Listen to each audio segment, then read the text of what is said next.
In 1975, the Rocky Horror Picture Show was released. While a failure during its original run, it went on to become the most iconic cult film of all time. One reason for this is most likely the soundtrack. I'm going to go over each song featured and try and find an understanding to them. And no, I'm not much of a music expert or anything like that. I don't know the difference between a key note or a G note, but I'm going to see what I can do. The first song featured in the film is Science Fiction Double Feature, which pretty much explains what type of film you're about to see. Each lyric in the song is a reference to a science fiction film from the 1930s to the 1960s, such as The Day the Earth Stood Still and King Kong, while also bringing up some of the actors and actresses featured in them, showing that this film is a love letter to B-movies, that were usually featured in a double bill. Typically a lower production, B-movies have that cheesy charm to them that Rocky Horror uses to its advantage. If you pay attention to the lyrics, some of the items referenced happen in the film itself. Aliens, a man in underwear, and two characters named Brad and Janet. We don't see them fighting androids, but maybe it was cut from the script. During the final verse, the studio RKO is mentioned. The production company were the ones behind King Kong and even did double features themselves. Later on in the film, we actually see a copy of the RKO Tower during the floor show. The real question, however, is why does the song feature a pair of lips?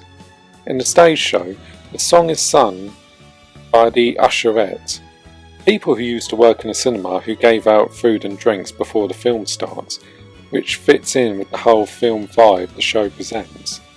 But for the film, originally it was going to show footage of the films being mentioned, but copyright laws prevented that, so why lips?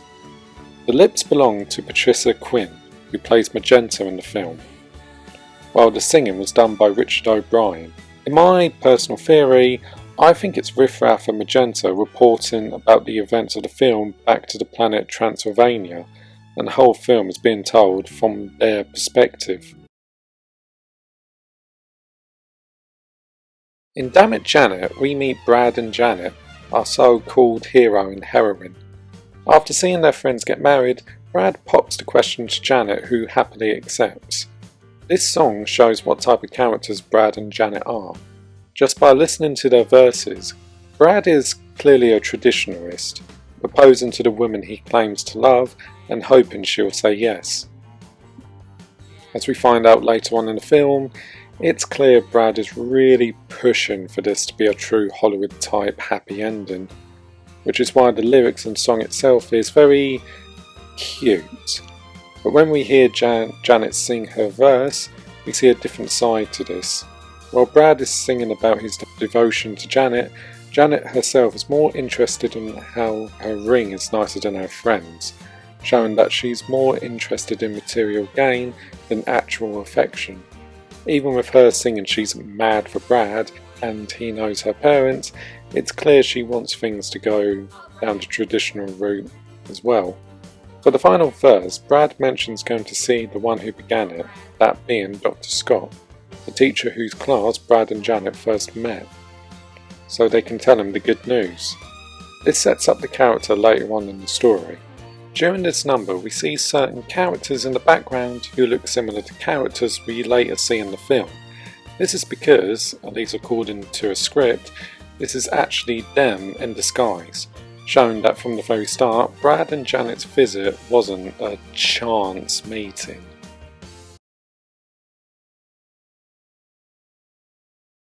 Over at the Frankenstein place could be considered the hopeful song of the musical. After their car gets a flat tyre, Brad and Janet start heading towards a castle in a dark and stormy night, hoping they will find help. This is reflected in the lyrics, as they both express how no matter how dark things get, there will always be a light for anyone. Little do they know, Riff Raff is watching them, even singing his own little verse, saying how the sun and light is coming into his life. Now there are two ways to look at this. First way is Riff Raff sees Brad and Janet as naive fools who are going to be corrupted by the antics that Riff Raff experiences in his life. The other way is Riff Raff sees them as the final pawns to use to finally overtake Frank-N-Furter, which he does at the end of the film. So in a way, the song is actually about Riff Raff seeing his light as Brad and Janet.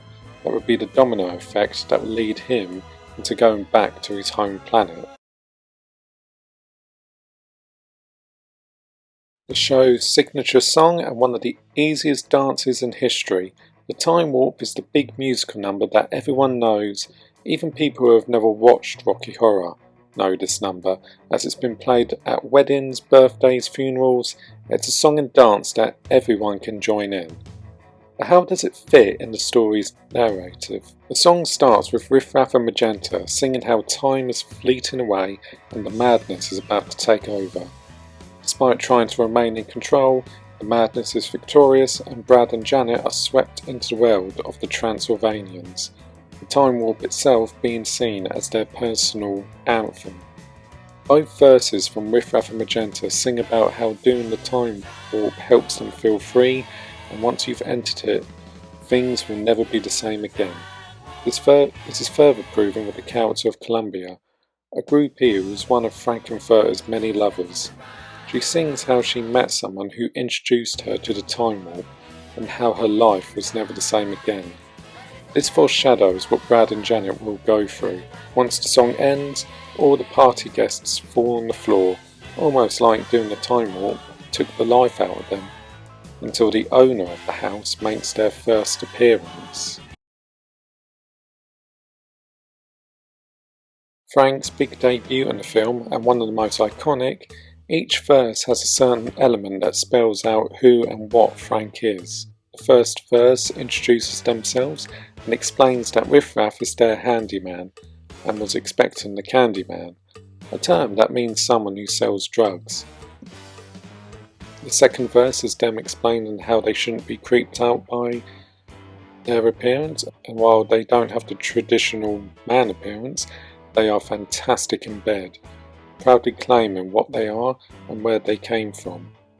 Later verses is them inviting Brad and Janet to stay for the night, even offering to watch a Steve Reeves movie. Steve Reeves was a bodybuilder turned actor who mostly appeared in films which showed off his physique. As we learn later on, Frank has an interest in that type, which also foreshadows in a later verse when he offers to show Brad and Janet their favourite obsession, which is making a tanned, muscular man for their own pleasure. At one point in the song, Brad asks if he could use a phone, which Frank replied saying that they have a flat while looking directly into the camera with a raised eyebrow, highly suggesting that they did it on purpose to attract any unfortunate victims for their mad experiments. When Frank's creation wakes up, he immediately has a number with the sword of Damocles. The phrase he mentions means having the feeling of dread constantly over you, and in Rocky's situation, he's pretty much right. Every verse he sings is how his life is going to be a misery, and there's nothing he can do about it. He knows why he was made, and who made him. We later find out Rocky's brain is made from Eddie, which might explain why he knows he's doomed, as Eddie had an unfortunate encounter with the good doctor. Little fun fact, the sword of Damocles originally came from a Greek myth, and if you know how Greeks see how men are meant to look, well, let's just say Rocky fits that description.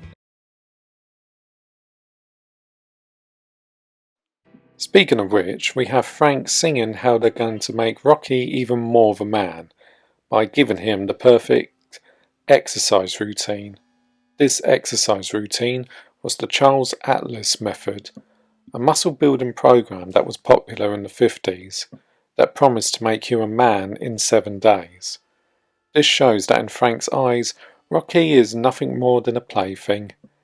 This song is one of the few that's very self-aware and doesn't really have any deeper meaning to it. It just shows how obsessed with sex Frank truly is, if they're willing to go through all this trouble just for a living sex toy. Luckily, we then get Hot Patootie, sung by Eddie, an ex-delivery boy, Frank's former lover and Columbia's current, who, after coming out of the freezer, starts singing on how he misses the old days of rock and roll, having a good time with his girl, and how things changed when the aliens entered his life. The Hot Patootie in question is possibly Columbia, as Patootie was a slang term for a female sweetheart. It also meant someone's bum, so knowing the character of Eddie, it could mean one or the other. As I mentioned before, Eddie's encounter with Frank probably made him nostalgic for his old life, and even more unfortunate, his life is cut short by that very doctor. This leads into a reprise of I Can Make You a Man, which is just Frank showing how shallow they truly are, by saying all they want in a man is a perfect muscle body, with even Janet mentioning how she's starting to see the appeal. This next one wasn't actually in the film itself, but I figured it was too good to leave out. Also, it's Brad's only true solo. After his own encounter with Frank and knowing Janet cheated on him, Brad sings how his perfect image of Janet has now been corrupt, bringing up how no matter how good the relationship may seem at the time, one little mishap will break it to the point you're not sure if it can be fixed. Despite that, Brad doesn't want to truly leave her, and even wants to make up with her. Their relationship will be complicated, but that doesn't mean they can't work things out, and how everything will be good again. Unfortunately for Brad, Janet doesn't feel the same way. After her encounter with Frank, she now has a new view on sex and now wants more. Bumping into Rocky, she takes full advantage of the situation and encouraging him to do whatever he wants to her. She's had a taste of that lifestyle and she wants more of it, even imagining having sex with the other characters. While this song can be seen as someone coming out of their comfort zone and embracing a new perspective, it could also mean how Janet has been corrupted by this potentially dangerous lifestyle, and how she might end up in a worse place than she was before. In other words, she's happy to be a slut. When Dr. Scott enters the story, we find out that Eddie was his nephew, and he's been looking for him. In the song Eddie's Teddy, Dr. Scott explains Eddie was always a troubled person, getting into fights, taking drugs and looking at porn. After his mother died, he just got worse, with everyone giving up on him. All except Columbia, who begged him to stay sane inside insanity. But he wouldn't listen, which of course resulted in his end. However, there must have been some sense of sanity in him, as Scott had a note which somehow Eddie gave to him, saying how Frank and the others have an evil plan that needs to be stopped, showing despite everything, Eddie may have had a heart underneath the rock and roll, porn and drugs. Quick little fact, this is the only song where every major character sings. Planet Schmanet has Frank showing how evil they can be. Knowing she slept with Rocky, Rank in a jealous rage starts chasing her through the house, while pretty much saying how bad she is in bed, noting that despite what she sang about in Touch Me, she'll never be as experienced as Frank is, who simply says that they are as good as they're going to get, ending the song trapping Brad, Janet and Dr. Scott. He plans to use the transducer device to keep them all prisoner, before continuing to harass Janet. Eventually, all the characters bring up the fact that Frank shares their name with a type of sausage. It's possible after spending the film acting like this, the other characters have had enough with their bullshit and tried to knock them down a peg. It doesn't work, but at least they tried. In the film's climax, Frank forces Brad, Janet, Rocky and Columbia to perform a floor show, which is split up into 3 sections. The first section is Rose Tints My World, where each character sings about the current predicament and how Frank has affected their lives. Starting out with Columbia, who sings how she used to be Frank's #1 fan and lover, but things got out of hand when they started working on Rocky, mentioning how the only thing she has going for in life is her love for dope, a slang term for drugs, usually cannabis, which with everything that's happened, she kinda needs it. We then go to Rocky, who always knew he was made to be a sex toy in his short life, and while he knows he's a beautiful man, he also knows he has no control over his sex drive, and how that's the only thing in his life he has going for him. We then cut to Brad and Janet, who each have the opposite opinions on the situation. Brad sings how despite feeling sexy, he isn't comfortable with Frank's lifestyle and wants to get out of there. Unfortunately, the influence is too strong for him to fight back. Janet, on the other hand, feels like her true self more than ever. She has fully embraced Frank's lifestyle, and despite how Frank treated her previously, she seems eager to practice and get better. In other words, she knows that she's a slut, she's happy to be a slut, and wants to be a better slut. We then see Frank making themselves the star of the show. At the start of Don't Dream It, Be It, they sing how much they wanted to be like Fay Wray, an actress who famously appeared in King Kong and is said to be the first scream queen, and how they wanted to look like her. This shows a more sensitive side to Frank, hinting what Frank truly wants to be seen as, but their selfishness kicks in and soon encourages the others to give in to their animal instincts and embrace their sexual pleasures, which they all do, constantly saying don't dream it, be it, showing that despite what society thinks about you, you shouldn't dream about being something, just go out there and be it. Dr. Scott comes back and sings that he needs to get out of Frank's trap, and despite resisting Frank's control, Scott gives in to them and joins in with the others.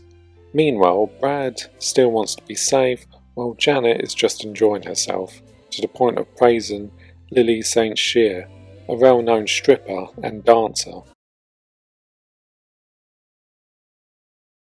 Things kick up a notch with Wild and Untamed Thing, where Frank proudly proclaims how they are a wild person who will never commit or be tamed to anything, and if you don't like it, they will force you to like it, and they will party until they drop down dead. While seeing things from a rose-tinted view, a phrase meaning everything would be happy and positive. Little side note, it turns out the lyrics "a bee with a deadly sting" could mean a syringe tip, meaning most, maybe all the characters are under the influence of drugs, which, considering what's going on, it's very likely. In fact, you could say Rocky Horror has an anti-drug message, but that's probably looking way too deep into it. Sadly for everyone, Riff Raff and Magenta crash the party and have taken full control of Frank's operation. All this leads into Frank's final song, I'm Going Home. There was a matter of debate with this number. On one hand, it shows Frank was actually misunderstood and just wanted to be accepted, while others would say they're just trying to get sympathy and avoid being punished. And knowing the type of character Frank is, the latter seems likely. But there is a possibility it's a mixture of both. Sure, Frank sings how they feel more welcomed on Earth than they did on their home planet, and how much they want to stay, but at the same time they didn't exactly treat the people of Earth with respect. Killing anyone you want, sleeping with anyone you want, and forcing them to do stuff against their will isn't really a hospitality thing to do. And as punishment, he is killed by Riff Raff. During the song, Frank starts hallucinating an audience watching him.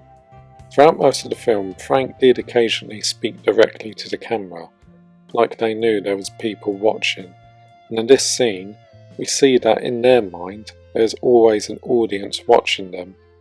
This implies why they act the way they do. They're always putting on a show for this non-existing crowd. but it can also imply Frank's true desire is to be a star that is loved and adored. With Frank dead and the aliens travelling back to their home planet, Brad, Janet and Dr. Scott are left crawling on the ground, each one changed for better or worse from the night. Brad's verse is how, despite his best efforts, he couldn't hide the fact that he might be gay or bi, and is now hurt with that revelation about himself. Janet, meanwhile, is upset that Frank's lifestyle has left her, just when she was ready to fully embrace it. But now she has to try and get back to her normal life. Despite being more eager to have sex with more people, in other words, she's still a slut and wants to stay a slut. The song itself ends with a very eerie verse from the criminologist on how the human race is nothing but insects on a distant planet with no meaning to their lives. The very final song we hear is a reprise of that night events, Frank building and losing Rocky, Brad and Janet being corrupted by Frank, and Riff Raff and Magenta going back to their home planet. As I mentioned at the start, if we look at the first science fiction song as them giving their report back to their home planet, then the reprise is them ending that report. One final note I want to bring up is Rocky Horror is a giant love letter to films, mostly horror movies. It's a horror film trying to be a musical, and there is a reason why it attracted a huge following in the first place, showing that if you're one of those weirdos that don't fit in, there's always a place for you at this picture show.